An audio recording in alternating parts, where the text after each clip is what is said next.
어느 집사님께서 참중나무를 옮겨 심는 것을 보았습니다. 참중나무 이파리를 가죽나물이라고 하는데요. 즐겨 먹는 이들이 많이 있습니다. 여러분들도 가죽나물 드셔보셨습니까? 저는 독특한 향기 때문에 맛있게 느껴지지는 않았습니다. 하지만 먹기를 자꾸 연습하다가 보면은 언젠가는 그 맛을 알게 되겠지요. 우리가 즐겨하지 않는 음식도 자주 먹다가 보면은 입맛에 들게 될 것입니다. 사실 우리가 청국장, 비지장 냄새가 굉장히 많이 나지 않습니까? 근데 이러한 음식들 냄새 때문에 좋아하지 않지만은 어린 시절부터 먹기를 연습하고 또 자꾸 먹다가 보니까 입맛에 맞게 된 것들입니다. 닥터 홀의 조선해상이라고 하는 책에 보면은 닥터 홀과 존스라고 하는 이 두 선교사가 1892년 3월 초순에 조선의 한 민가에서 식사를 대접받은 장면을 기록하고 있습니다. 한 번은 추위에 떨며 길을 가다가 어느 마을에서 아주 매운 고깃국을 한 그릇 대접받았다. 이 음식은 끓인 것이기 때문에 주저하지 않고 받아 먹었는데 아주 맛이 있었다. 그런데 조금 후에 그 근처를 거닐다 보니 금방 잡은 개 가죽을 지붕에 널어 말리고 있는 것이 아닌가 의심이 발칵 들어 물어보니 간담이 선을 했다. 보신탕을 먹었던 것이다. 그 일이 있은 후 한동안 고깃국을 보면 입맛이 없어졌고 사실상 10달 동안 조선 음식은 절대로 먹지 않겠다라고 고집했다. 선교사들이 이러한 글을 썼습니다. 선교사 두 사람이 얼떨결에 맛있게 받아 먹었던 보신탕은 요즘 젊은 사람들이 즐겨하지는 않잖아요. 하지만 어린 시절서부터 거부감 없이 받아 먹었던 세대들은 그 국이 정말로 맛있고 건강한 음식이라고 느껴지게 되는 것입니다. 나라마다 약간씩 혐오스러운 음식들이 있어요. 필리핀 사람들은 발롯이라고 하는 음식을 먹는데요. 발롯은 부화하기 전에 오리알이나 계란을 삶은 것이라고 생각하면 됩니다. 껍질을 깨고 보니까 불이 병아리나 오리에 부리가 나 있고요. 털도 나 있는 이러한 모습입니다. 그러니까 이 먹기가 얼마나 징그럽습니까? 이탈리아에는 카스 마르주라고 하는 음식이 있는데요. 이탈리아는 치즈가 유명하지 않습니까? 체다 치즈, 모짜렐라 치즈, 유명한 이게 치즈가 유명한 나라인데요. 그런데 카스 마르주라고 하는 이 치즈는 세상에서 가장 무서운 치즈래요. 양젖으로 만드는데 이 치즈를 발효시킬 때 파리가 날라와서 씨를 씁니다. 구더기가 보글보글하지요. 근데 그 구더기와 함께 치즈를 먹습니다. 생각만 해도 끔찍하지요. 일본에는 이키즈쿠리라고 하는 생선회가 있는데 손님이 이제 수족관에 가가지고 이렇게 수조에 가서 생선을 딱 고릅니다. 그러면 이 생선회를 뜨는 사람이 1분 안에 뜬대요. 얼마나 숙달이 되었는지 1분 안에 회를 탁 뜨는데 생선의 내장과 머리와 아가미, 꼬리 이런 것은 건드리지 아니하고 몸통 살만 싹 발라내가지고 회를 1분 안에 뜹니다. 그리고 그 회를 생선 몸통 안에다가 딱 올려놔요. 접시에다가 올려놓는데 이 머리와 아가미, 꼬리가 살아서 이제 아가미가 살아서 벌렁벌렁합니다. 숨을 쉬려고. 그러면 이제 손님들이 맛있다, 신선하다 그러면서 이렇게 즐겨하는 것이죠. 그런데 이런 음식들이 그 나라 사람들에게는 아주 친숙하고 익숙한 음식이 되는 것입니다. 그렇게 된 이유는 그 음식에 대해서 아낌없이 받아들여서 그렇게 된 것들 아닙니까? 어릴 때부터 자라나면서 그 문화 속에서 거부감 없이 받아들였고 자주 접했기 때문에 친숙한 음식들이 된 것이지요. 오늘 우리들도 주님전에 나와서 이렇게 예배를 드리고 있습니다. 주님에 대해서 모르는 세상 사람들은 우리에 대해서 비판적으로 얘기할지도 몰라요. 주일날 그렇게 교회 가서 예배하면 뭐 좋은 게 있냐? 차라리 집에서 일을 하거나 편하게 쉬지. 뭐하러 그렇게 교회 나가서 시간을 허비하느냐? 이렇게 말할지도 몰라요. 그러나 우리는 일찌감치 주님을 받아들였습니다. 성경 말씀을 듣기로 자꾸 연습을 했죠. 찬송을 부르고 기도를 하고, 그래서 이제는 이러한 주의 성수가 즐겁고 활기차게 또 자원해서 예배 드리는 줄로 여기시기를 바랍니다. 사랑하는 여러분들, 세상 음식도 우리가 받아들이면 못 먹을 것이 없어요. 자꾸만 연습하면 가리는 것 없이 건강하게 아주 맛있게 먹을 수 있는 것들입니다. 오늘 우리들도 주님 말씀을 진심으로 받아들일 수 있게 되기를 바랍니다. 맛을 진정으로 아는 사람은 단맛이라고 해서 맛은 단맛이 최고야 이렇게 말하지 않습니다. 맛을 진정으로 아는 사람은 쓴맛도 즐기지요. 떫은 맛도 신맛도 즐길 줄 아는 겁니다. 오늘 우리가 성경 말씀을 아낌없이 받아들여야 할 줄로 믿으시기를 바랍니다. 그러면 그 맛이 느껴지게 될 것입니다. 그 말씀의 맛이 쓰든지 시든지 떨든지 어떠한 맛이든지 간에 여러분들에게 참 맛으로 맛있게 느껴지는 맛이 되시기를 바랍니다. 오늘 본문 말씀 제가 처음으로 설교를 해봐요. 한 번도 설교해 본 적이 없는 구절입니다. 처음 시도를 해보고 있는데 이 본문은 오병이어 기적 이야기 그늘에 감춰져 있었던 부분입니다. 비유로 표현하자면 오병이어 기적 잘 아시잖아요, 여러분들. 이 기적 이야기는 파 같아요, 파. 이 본문은 달래 정도 될까요? 파가 얼마나 중요합니까, 여러분들? 많은 음식에 약방의 감초처럼 파가 들어갑니다. 그러나 달래는 파와 비슷하지만은 파처럼 많이 쓰이지는 않잖아요. 하지만 특별한 맛이 있죠. 엊그제 제가 덤불 속에서 집사람과 함께 달래를 조금 캤습니다. 콩나물밥에 이렇게 달래장을 만들어서 넣어서 비벼 먹었는데 아주 특별한 맛이 있었어요. 4,000명을 먹이신 오늘 본문은 오병이어 이야기와 아주 비슷하지만은 특별한 느낌이 있습니다. 이 본문에서 달래처럼 특별한 맛을 느낄 수 있는 모든 분들 다 되시기를 바랍니다. 오병이어 기적, 5,000명을 먹이신 이야기와 이 4,000명을 먹이신 사건은 서로 비슷하지만은 우선 생김새부터가 파와 달래처럼 약간 차이가 나요. 학자들 중에는 5,000명을 먹이신 기적과 4,000명을 먹이신 기적은 같은 것인데 이중으로 보도한 것이다. 그렇게 해석하는 학자들이 많이 있습니다. 이중으로 보도한 이유는 이방인들을 염두에 두고 오병이어 기적 이야기가 유대인 지역에서 일어났는데 이것을 이방인 지역에서 일어난 것으로 약간 각색해서 보도함으로써 이방인들도 똑같이 사랑하시는 예수 그리스도의 은혜를 나타나는데 목적을 둔 것이 아닌가 이렇게 해석하는 학자들이 많이 있습니다. 그러나 우리가 오늘 읽은 말씀을 자세히 살펴보게 되면요, 파와 달래가 비슷하기는 하지만은 차이점이 분명히 드러나듯이 5,000명을 먹이신 오병이어 사건과 4,000명을 먹이신 사건은 서로 다릅니다. 우선 시기가 달라요. 오병이어 사건은 봄에 일어났습니다. 사람들을 푸른 잔디밭에 앉히게 했다. 이제 기록되어 있는데, 그러나 오늘 본문 말씀 속에서 4,000명을 먹이신 기적 내용에서는 예수님께서 사람들을 어디에 앉혔습니까?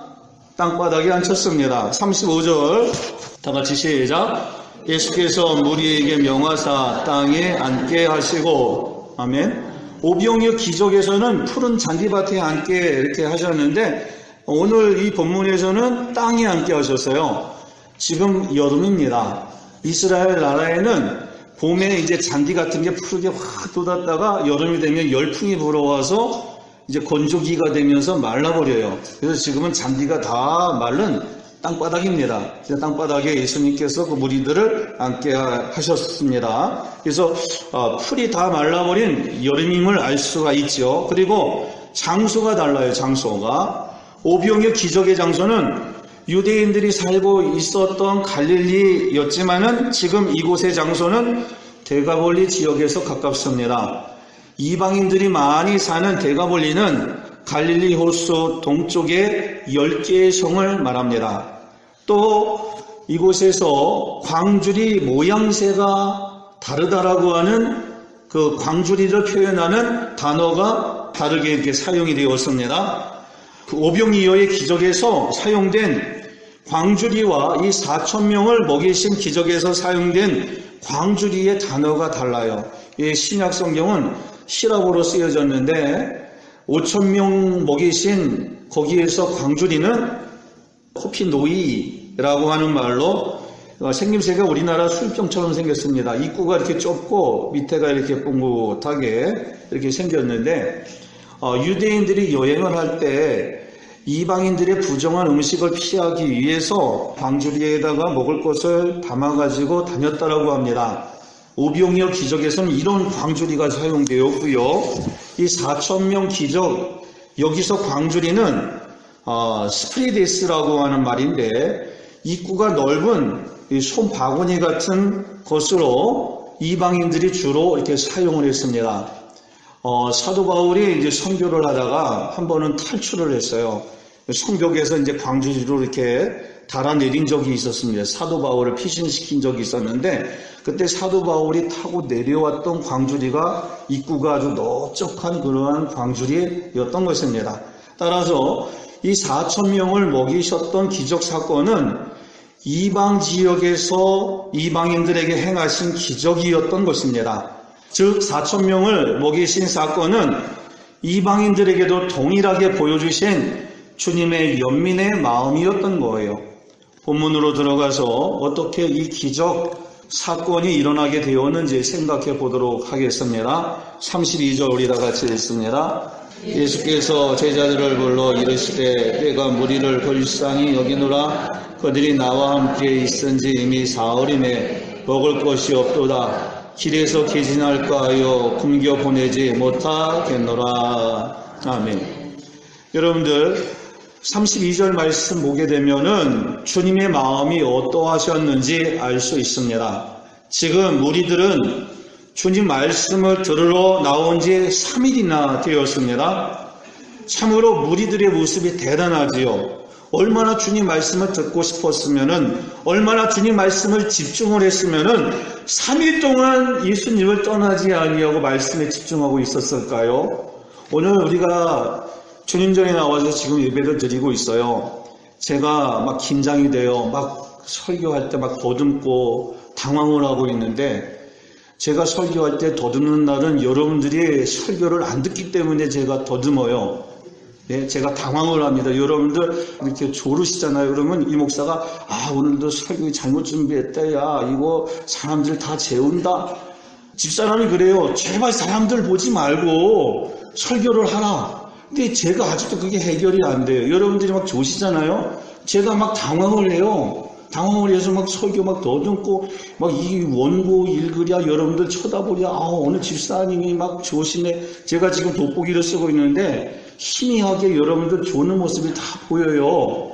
여러분들 우리가 주님전에 나와서 이렇게 예배드리고 있죠. 예배 시간 60분 넘지 않습니다. 길어봐야 50분, 55분 될까요? 그런데 이 사람들은 3일 동안 주님 말씀을 듣고 있었어요. 참으로 놀랍지 않습니까?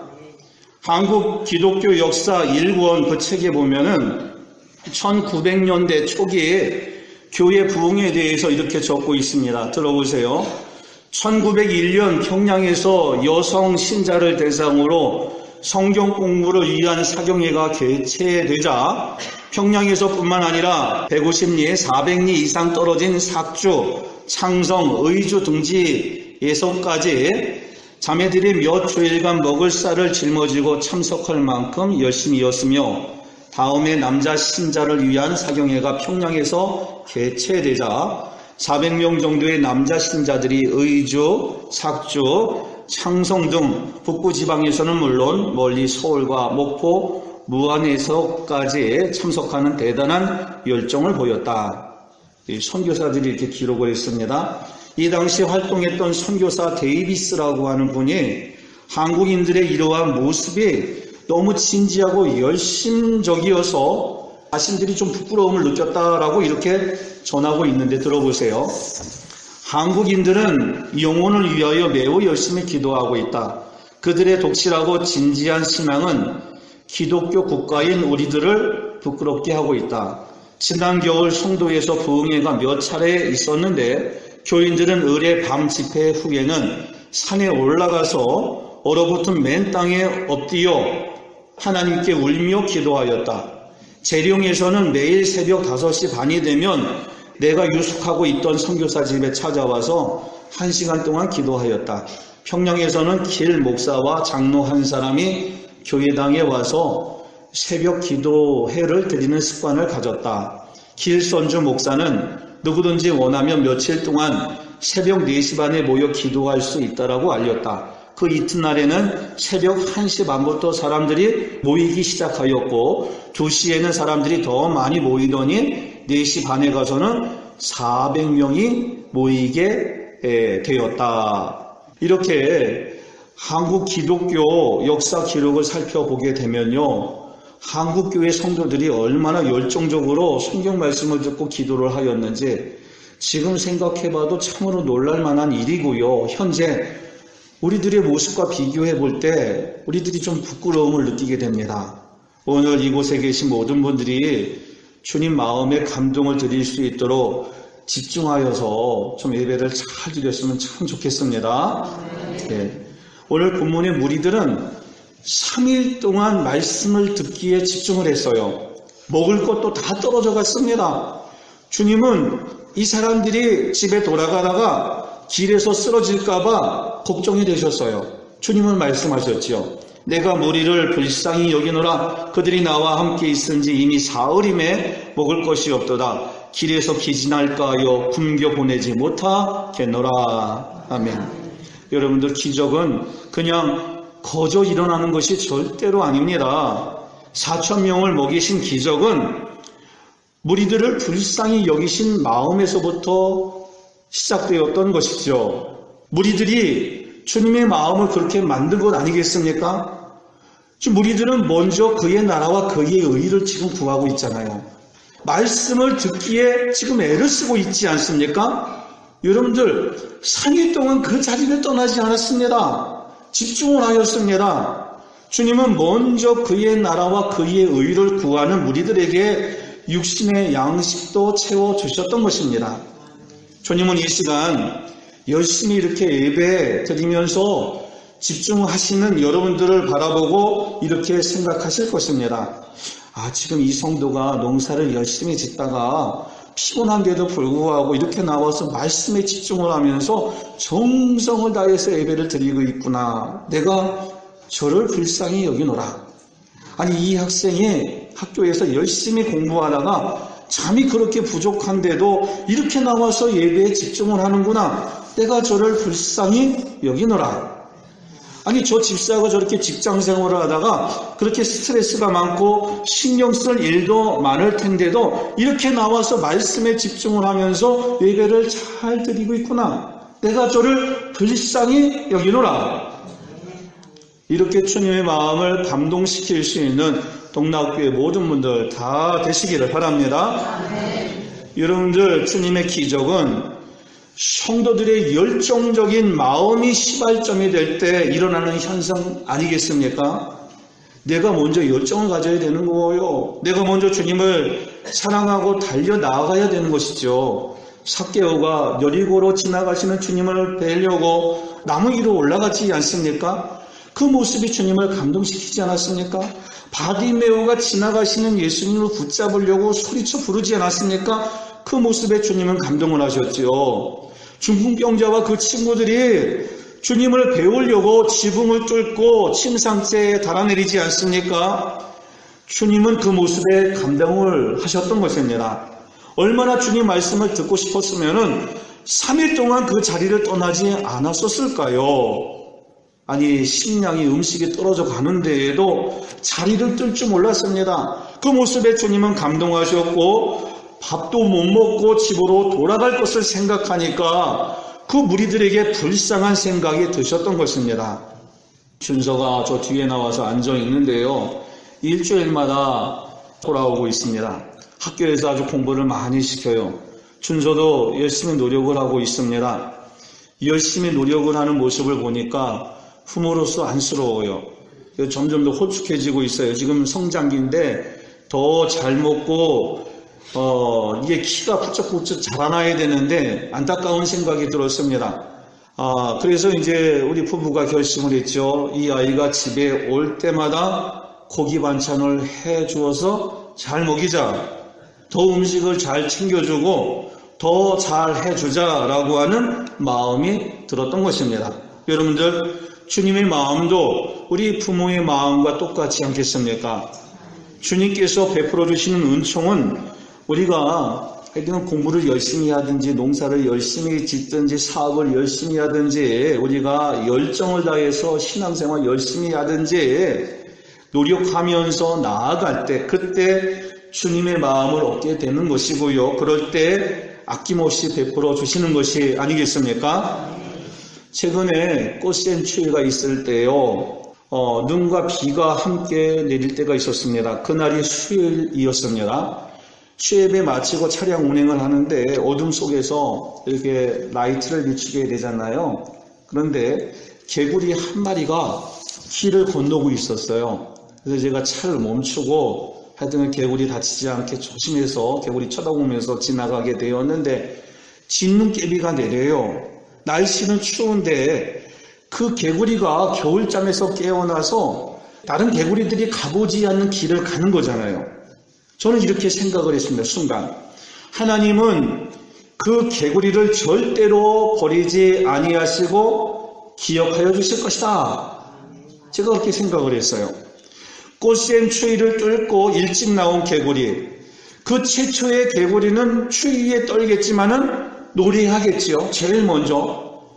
근데 그 개구리가 노래할 때 그 순간에 봄은 시작이 됩니다. 날씨가 춥겠지만은 그 개구리가 먼저 노래하게 될 때 다른 개구리들이 뒤따라오게 될 것이고 이제 봄은 오는 것 아니겠습니까?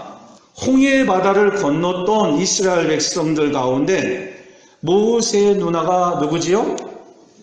미리암이 제일 먼저 소구를 잡고 춤을 추면서 하나님께 영광 찬송을 올려드렸어요. 그랬더니 이 미리암이 먼저 이렇게 소구 잡고 막 북을 치면서 찬송을 하면서 춤을 추게 되니까 이스라엘 모든 백성의 그 여인들이 미리암을 따라서 소구를 잡고 춤을 추면서 찬송을 했습니다. 너희는 여호와를 찬송하라. 그는 높고 영화로우시며 말과 그 탄자를 바다에 던지셨음이로다. 아멘. 출애굽기 15장 21절 미리암 노래라고 나오고 있습니다. 오늘 한 사람이 오늘 예배 시간에 아멘 이렇게 크게 외치잖아요. 말씀을 받아들이는 간절함으로 그분이 그렇게 고백을 하지 않습니까? 그러면은 우리 동락교회는 모두가 아멘으로 화답하는 더욱더 은혜로운 교회가 될 줄로 여기시기를 바랍니다. 아멘. 여러분들 그 출발 시발점이 내가 되는 거예요. 내가. 나의 열정적인 모습이 주님을 감동시키는 것이죠. 오늘 오후 예배 드린 후에 우리가 동락마을로 청소 전도를 나가고자 하는데요. 열정적인 모습으로 내가 먼저 참여하면 우리 동락교회는 더욱더 협력하고 하나가 되는 아름다운 교회가 될 줄로 여기시기를 바랍니다. 기적의 출발은 무리들이 그렇게 한 것이죠. 열정적으로 3일 동안 주님을 집중을 하였습니다. 주님의 마음을 샀잖아요. 주님께서는 그들을 불쌍히 여겨주시지 않았습니까? 주님의 마음을 감동시켰고 주님의 마음을 애처롭게까지 만든 것입니다. 4,000명을 먹이신 기적이 일어나게 된 또 하나의 이유는 주님께 자신들의 양식을 아낌없이 드렸기 때문이었지요. 여러분들 생각해 보세요. 무리들에게 이제 양식이 다 떨어졌습니다. 3일 동안 집을 떠나 있었기 때문에 양식이 없었습니다. 오병이어 기적에서도 마찬가지로 이 본문에서도 주님께 양식이 아낌없이 드려지고 있지 않습니까? 본문에서는 몇 개입니까? 떡이? 7개. 그리고 물고기가?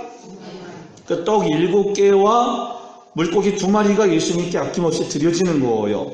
이 떡 7개와 물고기 2마리는 마치 사르밧 과부가 가지고 있었던 밀가루 한 줌과 기름방울 한 방울 연상시키지 않습니까? 4,000명이나 되는 많은 사람들에게 떡 7개, 물고기 2마리 무슨 소용이 있겠어요? 우리는 한참 모자라는 음식에 대해서 뭐라고 말하지요? 한번 따라해 보시겠습니다. 조는무들이 있으셔서. 간의 기별도 안 간다. 네. 아니 4,000명이나 되는 많은 사람들에게 이 보리떡 7개와 이 떡 7개와 물고기 2마리가 간의 기별이나 갑니까? 이것은 그냥 한 사람 한 가족 먹으면 끝이 나는 것이죠. 그런데 이 음식을 내어드림으로써 4,000명이나 되는 많은 사람들이 배부르게 먹고 7 광줄이나 부스러기를 거두게 되는 기적을 맛보게 된 것입니다. 아낌없이 내어드리는 그 행위는 기적을 불러오는 전조현상이다. 저는 이렇게 말하고 싶어요. 여러분들 소나기가 내리기 전에 전조현상이 있지 않습니까? 여러분들 이렇게 바람 불어올 때 흙냄새 나는 거 아세요? 흙냄새가 나요. 그리고 하늘이 캄캄해지면서 먹구름 몰려오고 바람 세게 불고 천둥 번개치면서 소나기가 확 내리지 않습니까? 그러고 보면 아낌없이 내어드림은 아주 중요한 영성 가운데 하나예요. 내 것을 주님께 내어드리게 될 때 여러분들 기적은 벌써 시작이 돼요. 믿으십니까? 옛날에 시골에 가면은 펌프가 있었죠. 펌프물이 있었는데 그냥 시골 말로 뽐뿌물이라고 하잖아요. 이 뽐뿌물을 끌어올리기 위해서는 반드시 물 한 바가지가 필요하였습니다. 이 한 바가지의 물을 뭐라고 하는 줄 아세요? 마중물이라고 하지 않습니까? 뽐뿌물을 사용하기 위해서는 반드시 물 한 바가지는 남겨두어야 합니다. 아무리 목이 말라도 그 물의 씨앗이 되는 마중물을 먹어버리면 뽐뿌물을 풀 수가 없어요. 그 한 바가지의 마중물을 아낌없이 뽐뿌에 붓고 손잡이를 찢게 데울 때 시원한 샘물이 콸콸 쏟아지게 되는 것이죠. 우리가 씨앗을 심을 때도 마찬가지 아니겠습니까? 종자는요, 씨앗은 농부가 굶어 죽을지언정 먹지 않습니다. 그 종자 씨앗을 자연으로 하나님께 되돌리게 될 때 많은 열매가 맺히게 되는 것이죠. 어쩌면 오늘 본문 말씀 속에 나오는 이 떡 7개와 물고기 2마리는 축복의 기적의 문을 여는 종자씨가 아니었었을까요? 자신들이 먹지 아니하고 주님께 아낌없이 드리게 되었었을 때 놀라운 기적이 일어난 줄로 여기시기를 바랍니다. 여러분들 올해 안에 우리 동락교회 이 성구를 좀 바꾸려고 그래요. 교회 밖은 교육관이나 교회나 단장이 잘 아름답게 되었습니다. 그런데 이제 이 교회 안에 이 여러분들 앉는 의자와 강대상 이러한 성구들이 너무 좀 낡지 않았습니까? 그래서 앞으로 우리가 기도하면서 이 일을 진행해 보려고 합니다. 함께 기도해 줄 수 있는, 기도하실 수 있는 모든 분들 다 되시기를 바랍니다. 천안 오병이어 교회에 대한 그 CTS 방송을 보았습니다. 이 교회 목사님이 아주 십자가를 예술적으로 만드는 예술가이 있습니다. 미대를 이렇게 졸업하신 분이신데 문화사역을 이 교회는 참으로 열심히 합니다. 최근에 교회가 많이 부흥되었다라고 합니다.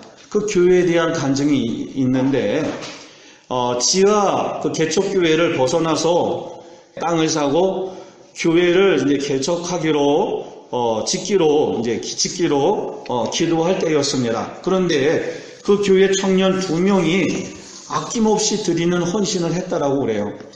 청년 2명이 아마도 좋은 직장 다녔던 것 같아요. 돈을 교회에 건축공으로 드려야 되는데 돈이 없잖아요. 청년들이니까. 그래서 이제 그 귀하게 얻은 직장을 과감하게 포기하고 직장을 그만두게 되었습니다. 직장에 사표를 내게 되니까 퇴직 적립금을 일시불로 받게 된다라고 하는데요. 이 청년 2명이 3억 원을 마련을 했어요. 자기 직장을 포기하면서. 아주 좋은 직장이었나 봅니다. 평생 직장으로 삼았는데 그 직장을 포기하면서 돈이 없으니까 퇴직 적립금을 미리 탄 거예요. 둘이 합쳐서 3억 원을 마련해가지고 그 돈을 아낌없이 드렸습니다. 그 청년들의 헌신으로 역전 부근에 그 땅을 구입을 하였고 우여곡절 끝에 건축도 이렇게 하게 되었고 지금 멋지게 성장하고 있어요, 여러분들. 그리고 문화사역을 이렇게 하고 아주 앞으로 한국교회에 크게 새바람을 몰고 올 교회가 될 것이라고 하는 느낌이 들었어요. 제가 느낌이 들었습니다. 사랑하는 여러분들, 꽃샘 추위 속을 뚫고 올라온 최초의 개구리처럼, 최초의 꽃망울을 터뜨리는 꽃처럼, 소구를 들고 먼저 춤을 추는 미디암처럼 그러한 성도분들 다 되었으면 참 좋겠습니다. 하나님 나라의 기적을 몰고 오는 자들이 되십시오. 열정을 가지시고 집중을 하십시오. 예, 생각해 보십시오. 3일 동안 주님 곁을 떠나지 않았습니다. 졸지도 않았습니다. 배가 고파도 가지 않았어요. 최선을 다해서 예수님 말씀에 집중을 했고 주님의 마음을 울리지 않았습니까? 또 자신들이 먹을 떡과 고기를 드리지 않았습니까? 이렇게 집중하시고 아낌없이 드릴 수 있는 모든 분들 다 되시기를 바랍니다. 그럴 때 우리 동락교회 안에 오병이어에 5,000명이 먹는 기적과 4,000명이 먹을 수 있는 놀라운 기적이 우리 동락교회 안에 일어나게 될 것이고 여러분들 가정 안에 일어나게 될 것입니다.